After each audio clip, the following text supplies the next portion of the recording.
प्रयागराज महाकुंभ के दौरान पति पत्नी ने की यह गलती देख सबके पसीने छूट गए। प्रिय भक्तगणों, महाकुंभ मेले में जाने से पहले यह कहानी आप सभी को जरूर सुननी चाहिए।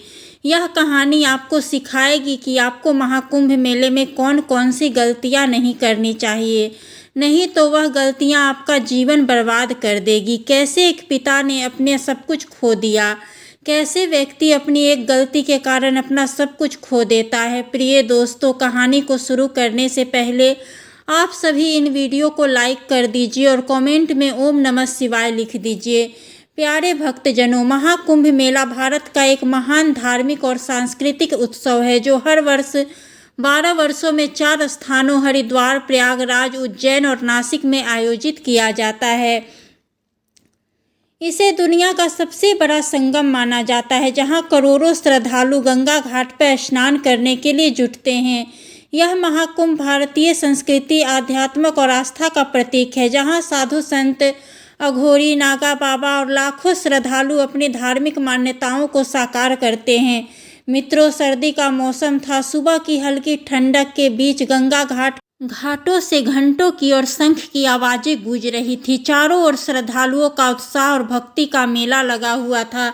इसी पवित्र माहौल में प्रयागराज के संगम घाट पर एक साधारण से माता पिता अपनी नन्ही सी बच्ची राधी के साथ महाकुंभ मेले में पहुंचे। राधी महज 5 साल की थी। उसकी बड़ी बड़ी आंखें और मासूम मुस्कान हर किसी का दिल छू रही थी।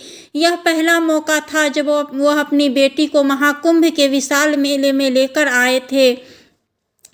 राधी के पिता विक्रम और माँ सुनीता बहुत खुश थे। माँ ने राधी को गुलाबी रंग की फ्रॉक और गले में छोटी सी रुद्राक्ष की माला पहनाई थी। बच्ची अपनी माँ का हाथ पकड़कर खुश होकर इधर उधर देख रही थी। विक्रम और सुनीता ने सोचा कि महाकुंभ में गंगा स्नान करने से उनके परिवार के सारे पाप धुल जाएंगे और जीवन में सुख शांति बनी रहेगी। मेले में हर जगह भक्ति और उत्साह का माहौल था। साधु संतों की टोलियां भगवे वस्त्र पहने, ऋषि मुनि, अघोरी बाबा सिर पर चीलम लिए, नागा साधु और मंत्रों का जाप कर रहे थे। भक्त चारों ओर दिख रहे थे। राधिका पहली बार इतनी बड़ी भीड़ देख रही थी। उसकी आंखें चमक रही थी, लेकिन उसकी नन्ही उंगलियां अपने पिता के हाथों को मजबूती से पकड़े हुई थी। विक्रम ने अपनी पत्नी से कहा, सुनीता, राधिका का ध्यान रखना, यहाँ भीड़ बहुत है, उसका हाथ मत छोड़ना। सुनीता ने सिर हिलाकर हाँ कहा। राधिका ने मुस्कुराते हुए पिता से पूछा, पापा, यह साधु बाबा कौन है? यह इतने अजीब कपड़े क्यों पहनते हैं? विक्रम मुस्कुराया और प्यार से अपनी बेटी का गाल छूते हुए बोला, बेटा, यह भगवान के भक्त हैं। यह अपना सारा जीवन भगवान की सेवा में बिताते हैं। राधिका ने सिर हिलाया, लेकिन उसके मन में कई सवाल अब भी थे। महाकुंभ मेले में सूर्यदेव अपनी पहली किरण बिखेर रहे थे। संगम घाट पर भीड़ उमड़ चुकी थी। लोग गंगा में डुबकी लगाने के लिए उत्साहित थे। चारों ओर जयकारों की गूंज थी। श्रद्धालु, साधु संत, अघोरी बाबा, नागा साधु सब अपने अपने पूजा अर्चना में लीन थे। विक्रम ने राधिका का हाथ मजबूती से पकड़ रखा था। सुनीता उसके साथ चल रही थी। राधिका ने पहली बार इतनी विशाल भीड़ देखी थी। उसकी आंखें खुशी से चारों ओर घूम रही थी। उसने कई अघोरी बाबाओं को देखा जो अपनी राख से शनिदेह के साथ मंत्रोच्चारण कर रहे थे। उसने अपने पापा से पूछा, पापा, यह बाबा इतने गंदे क्यों रहते हैं? विक्रम मुस्कुराए बोले, बेटा, यह बाबा भगवान भोलेनाथ के भक्त हैं। यह अपना सब कुछ त्याग कर साधना करते हैं और अपने जीवन में शांति के मार्ग को प्राप्त करते हैं। उसने सिर हिला दिया। वह छोटी छोटी बातों पर खुश हो रही थी। अचानक उसकी नज़र गुब्बारे वाले पर पड़ी। वह पिताजी से बोली, पापा, मुझे वह गुब्बारा चाहिए। विक्रम ने उसे समझाया, बेटा, पहले गंगा स्नान कर ले, फिर गुब्बारा भी ले लेंगे। संगम घाट पर स्नान के लिए एक लंबी कतार थी। विक्रम और सुनीता ने राधिका को अपने बीच में रखा और सावधानी से गंगा की ओर बढ़ने लगे। राधिका को अपनी माँ का हाथ मजबूती से पकड़ने को कहा गया। गंगा के पवित्र जल में प्रवेश करते ही सुनीता ने भगवान का स्मरण किया। विक्रम ने राधिका को अपनी गोद में उठाया और गंगा जल से उसकी छोटी छोटी उंगलियां धोई। राधिका ने मासूमियत से पूछा, पापा, यह पानी इतना ठंडा क्यों है? विक्रम ने मुस्कुराते हुए कहा, यह पवित्र जल है बेटा, इससे मनुष्य के सभी पाप नष्ट हो जाते हैं, इसलिए इसे गंगा जल कहते हैं। राधिका को फिर कुछ नहीं समझ आया। वह उसमें सर हिला दिया। स्नान के बाद परिवार घाट पर लौटने लगा, लेकिन भीड़ बढ़ती जा रही थी। चारों ओर लोगों का सैलाब था। विक्रम ने राधिका का हाथ फिर से मजबूती से पकड़ लिया। पास ही में कुछ मनचले लड़कों ने शोर मचाना शुरू कर दिया, जिससे भीड़ में खलबली मच गई और फिर अचानक भीड़ में धक्का मुक्की होने लगी। जैसे ही विक्रम और सुनीता भीड़ से निकलने की कोशिश कर रहे थे, अचानक एक झटका लगा और राधिका का हाथ विक्रम के हाथ से छूट कर वो घबरा गई और चारों ओर देखने लगी। उसे अपनी माँ और पापा कहीं नहीं दिखे। भीड़ इतनी ज़्यादा थी कि विक्रम और सुनीता ने तुरंत राधिका को ढूंढने की कोशिश शुरू कर दी। विक्रम ने चिल्लाकर कहा, राधिका, राधिका, कहाँ हो बेटा? सुनीता की आंखों से आंसू बहने लगे। वह बेहाल होकर भीड़ में इधर उधर देखने लगी। राधिका जोर जोर से रोने लगी। वह भीड़ में ही रोते रोते चलने लगी। वह डर से रोने लगी, लेकिन उसकी आवाज़ भीड़ के शोर में दब गई। कुछ ही पलों में उनकी दुनिया बिखर गई। भीड़ तेजी से बढ़ रही थी। हर कोई घाट से बाहर निकलने की कोशिश कर रहा था। विक्रम ने राधिका का हाथ मजबूती से पकड़ा हुआ था, लेकिन अचानक ही भीड़ में एक जोरदार धक्का लगा। विक्रम का संतुलन बिगड़ गया और उसी पल राधिका का नन्हा सा हाथ उसके हाथ से छूट गया। राधिका जोर जोर से रोने लगी और अपने चारों ओर देखने लगी, लेकिन उसे अपने माता पिता कहीं नजर ही नहीं आए। चारों ओर अनजान चेहरे, शोर और धक्का मुक्की। उसकी आंखों में आंसू आ गए। वह मासूमियत से रोते हुए चिल्लाने लगी, माँ, पापा, कहाँ हो? यह दशा एक माता पिता के लिए सबसे दुखद थी। उनकी आंखों से आंसू बहने लगे। उसने भीड़ में चारों तरफ नजर दौड़ाई, लेकिन राधिका कहीं नहीं दिख रही थी। सुनीता रोते हुए बोली, विक्रम, मेरी बेटी, मेरी राधिका कहाँ चली गई? विक्रम ने सुनीता को संभालने की कोशिश की, लेकिन विक्रम खुद भी अंदर से टूट चुका था। विक्रम और सुनीता की आवाज़ें सुनकर आसपास के लोग रुक गए। धीरे धीरे भीड़ में खलबली मच गई। कई लोग उनकी मदद करने आगे आए। किसी ने पूछा, आपकी बेटी कैसी दिखती है?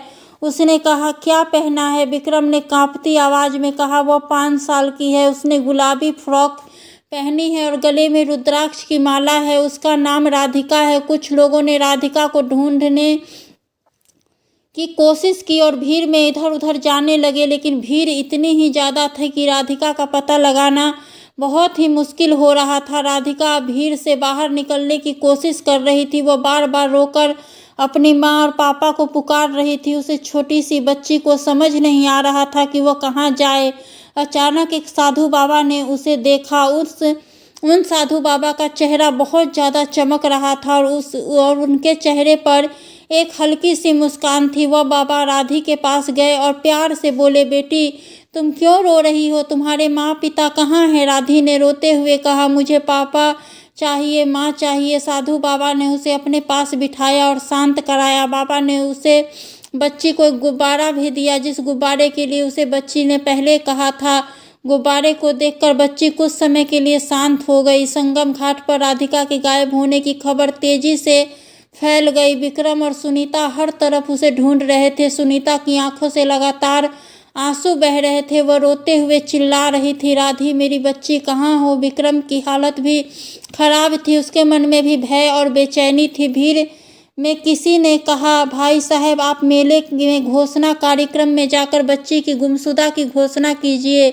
वहां से ऐलान करवाए। विक्रम और सुनीता घोषणा कार्यक्रम की ओर दौड़ पड़े। घोषणा कार्यक्रम में पहले से ही कई लोग अपने के खोने की शिकायत कर रहे थे। विक्रम ने वहां पहुंचकर कांपते हुए अपनी बात कही, मेरी 5 साल की बेटी राधिका गुम हो गई है। उसने गुलाबी फ्रॉक पहनी है और गले में रुद्राक्ष की माला है। कृपया उसकी घोषणा करवाएं।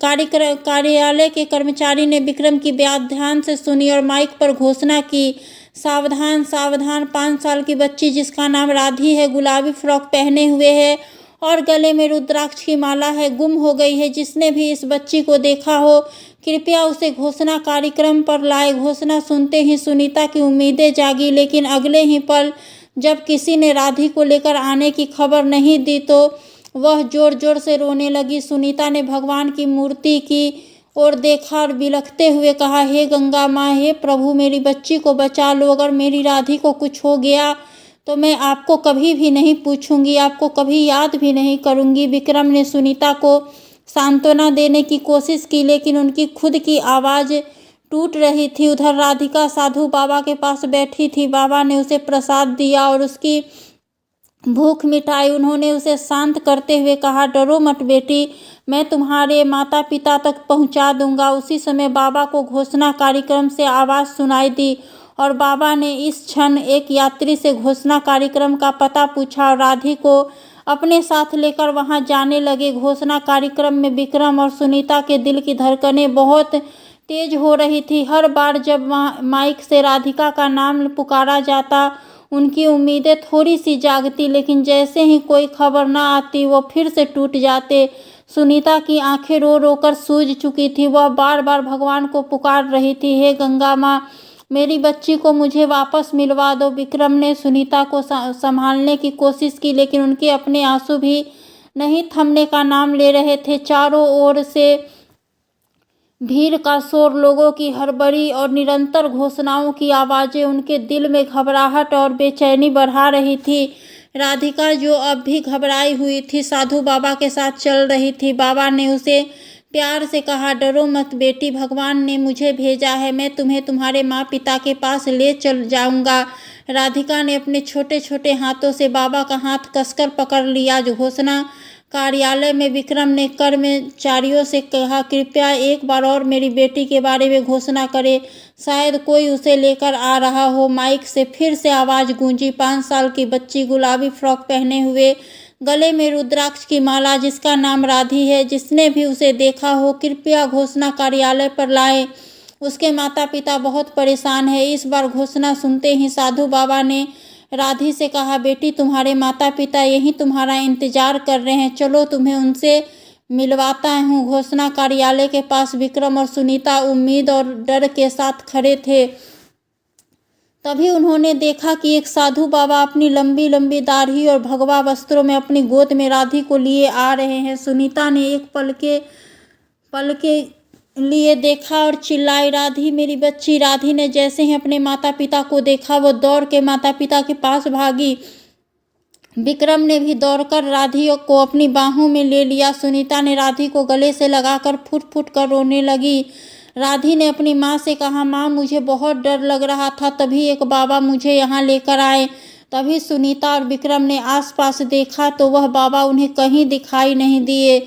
सुनीता और विक्रम को एक बार के लिए एहसास हुआ कि साक्षात वह साधु और कोई नहीं, भगवान शिव ही थे, जिन्होंने उनकी बेटी की रक्षा की। राधी को गोद में लेकर सुनीता और विक्रम ने राहत की सांस ली। सुनीता ने अपनी बच्ची को कसकर गले लगाया, मानो उसे कभी खुद से दूर नहीं होने देना चाहती हो। उसके दिल का भारी बोझ अब उतर चुका था, लेकिन सुनीता की आंखों से आंसू थमने का नाम नहीं ले रहे थे।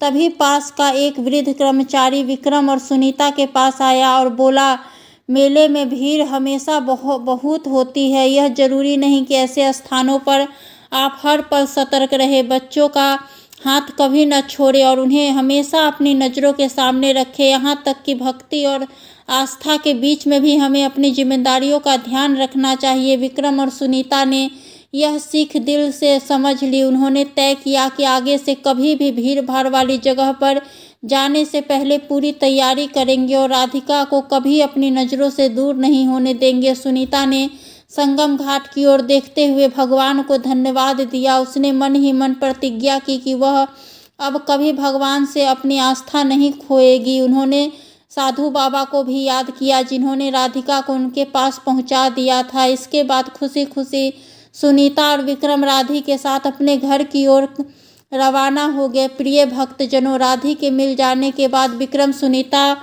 और राधी अपने घर लौट आए। हालांकि यह घटना उनके जीवन का एक कठिन अनुभव थी, लेकिन इनसे उन्हें गहरी सीख मिली। अब वे न केवल अपने परिवार की सुरक्षा को लेकर और सतर्क हो गए थे, बल्कि उनकी और भी मजबूत हो चुकी थी। विक्रम ने अपने पड़ोसियों और रिश्तेदारों को यह कहानी सुनाते हुए कहा, महाकुंभ केवल आस्था और भक्ति का केंद्र नहीं है, यह हमें जीवन जीने की सही दिशा भी देता है। भगवान पर विश्वास रखें, लेकिन खुद भी अपनी जिम्मेदारियों को न भूलें। भीड़ भाड़ वाली जगहों पर हमें हमेशा सतर्क रहना चाहिए। बच्चों को अपनी नज़रों से कभी दूर न जाने दें। याद रखें, हमारी सतर्कता ही हमारे परिवार की सुरक्षा है। घाट पर स्नान के दौरान चोर और लुटेरों का भी ध्यान रखना चाहिए। किसी भी अज्ञात व्यक्ति से मदद लेने से पहले सोचना चाहिए और घाटों के पास चैन या रस्सी के सहारे स्नान करें, क्योंकि ऐसी जगह पर एक धक्का लगने आम सी बात होती है। महिलाओं को आभूषण और कीमती वस्तुएं नहीं पहननी चाहिए। भीड़ में आभूषण और कीमती वस्तुओं के चोरी होने की संभावना रहती है। बेहतर है कि इन्हें घर पर छोड़कर जाएं। किसी भी अनजान व्यक्ति के साथ अधिक बातचीत करने और किसी भी हालत में अपने परिवार से दूर जाकर अनजान व्यक्ति की मदद नहीं करनी चाहिए। यह सब भोले भाले लोगों को फंसाने की साजिश होती है। प्रिय दोस्तों, यह कहानी हमें यह भी बताती है कि भगवान हर वक्त हमारे साथ होते हैं, लेकिन उनकी कृपा तभी फलित होती है जब हम स्वयं भी प्रयास करते हैं। तो प्रिय भक्तजनों, अगर आपको हमारी यह कहानी अच्छी लगी हो तो हमारे चैनल को सब्सक्राइब करके वीडियो को लाइक कर दें। धन्यवाद।